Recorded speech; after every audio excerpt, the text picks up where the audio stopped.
ওই মাটির নামক মাটিতে আল্লাহ পাক এত সুন্দরভাবে স্টেজ করবেন যেমন করেছে। আপনারা একজন আলেমকে দাওয়াত করে জলসার জন্য ইনভাইট করেছে, আমি আপনাদেরকে জলসা শোনাবো, কিন্তু আল্লাহ পাক জান্নাতে এরকম মাহফিল তৈরি করবে। ওই মাহফিল তৈরি করে একটা স্টেজ বানাবে, ওই স্টেজেতে তিনটে চেয়ার রাখা হবে।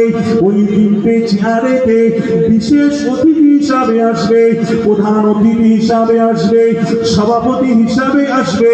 আল্লাহ পাক জান্নাতে ওই স্টেজের উপরে একটা দুটো তিনটে চেয়ার রেখে দেবে। স্টেজের চতুর্দিকে আল্লাহ সমস্ত বাবা আদম আলাইহিস সালাম থেকে নিয়ে নবী পাক পর্যন্ত যত নবী রাসূল এসেছেন, পয়গম্বর এসেছে, সমস্ত নবী রাসূল পয়গম্বরের আগা জান্নাতে ওই মাটির নামক মাঠের ওই স্টেজে থেকে সকলে বসে থাকবে। সমস্ত নবীরা বসে থাকবে, কথা বুঝছে? জান্নাতের মধ্যে সিংহাসনে বসে থাকবে, সকলে তাকিয়ে থাকবে স্টেজের দিকে। চেয়ার তিনটে আছে, চেয়ার তিনটে কিসের জন্য রাখা আছে?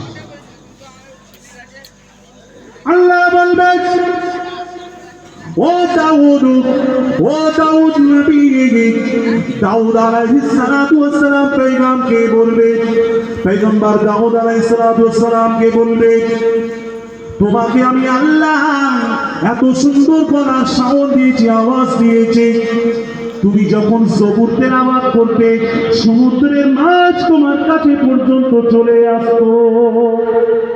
ও দাউদ, তোমার গলার আওয়াজ, গলার সাউন্ড এত সুন্দর দিয়েছিলাম, তুমি জবুর তেলাওয়াত করতে আসমানে উড়নেওয়ালা পাখি পর্যন্ত তোমার কাছে এসে যেত।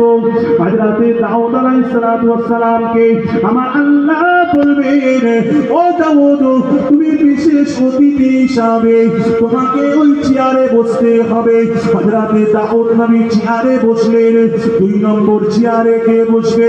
সেটা কেউ নয়, আমার আপনার নবী, বিশ্ব নবী, নূর নবী, দয়ার নবী মুহাম্মাদুর রাসূলুল্লাহ বসবে। হে নবীর উম্মতিরা, হে জওয়ানেরা, আল্লাহ রাসূল যখন ওই 2 নম্বর চেয়ারে বসে যাবেন, ওই 2 নম্বর চেয়ারে বসে যাবেন, আর একটা চেয়ার বাকি থাকবে।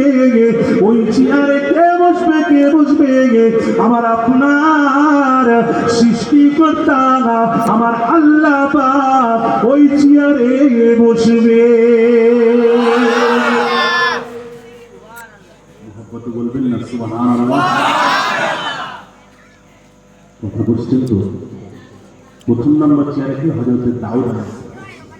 2 নম্বর চেয়ারে কে? আমার আপনার নবী, বিশ্ব নবী মুহাম্মদুর রাসূলুল্লাহ সাল্লাল্লাহু আলাইহি ওয়াসাল্লাম বসবেন।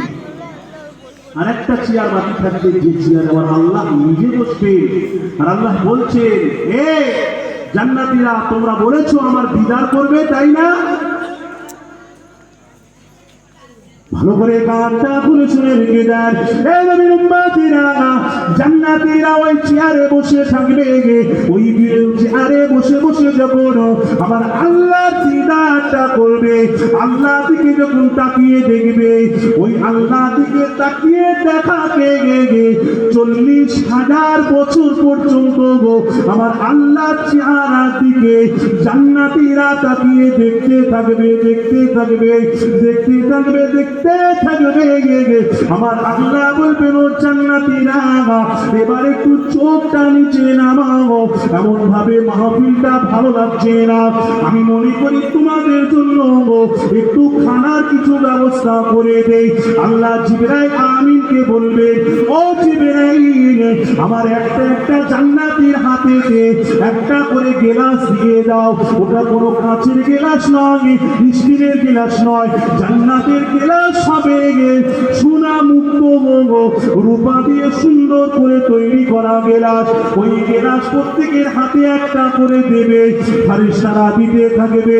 আর আপনার আপনার ওই গেলাসে থেকে আল্লাহ কোরআনে যেটা বলে দিয়েছে ওয়াশরাবান তাহুরা, তোমার ওই গেলাসে থেকে জান্নাতের হুরেরা ওই গেলাসে শরাব দেবে গে, আল্লাহ বলবে গে তোমরা ওই শরাবটাকে পান করে নাও। শরাব পান করবেন।